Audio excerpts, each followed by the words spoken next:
Pemirsa, Busira menjadi orang yang paling dicari polisi pasca tewasnya 8 orang pekerja migran Indonesia PMI akibat kapal speedboat yang mereka tumpangi tenggelam di perairan Kabil, Batam, Kepulauan Riau pekan lalu. Busira merupakan pemain lama dalam hal pengiriman PMI ilegal dari Batam ke Malaysia.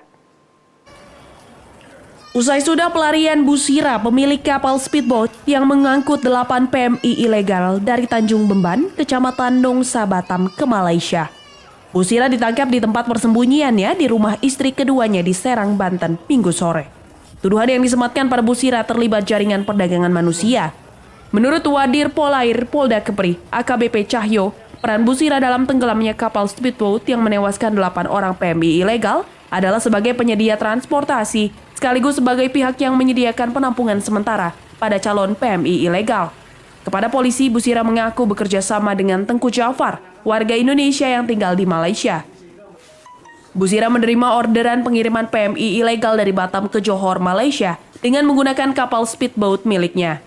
Menurut petugas, ditangkapnya Busira dapat menguak pelaku lainnya yang terlibat dalam jaringan mafia perdagangan manusia ini. Penyidik sudah bekerja sama dengan Polda lainnya yang merupakan daerah asal para korban. Ditangkap di Banten, di suatu perumahan, yaitu tempat istrinya yang kedua.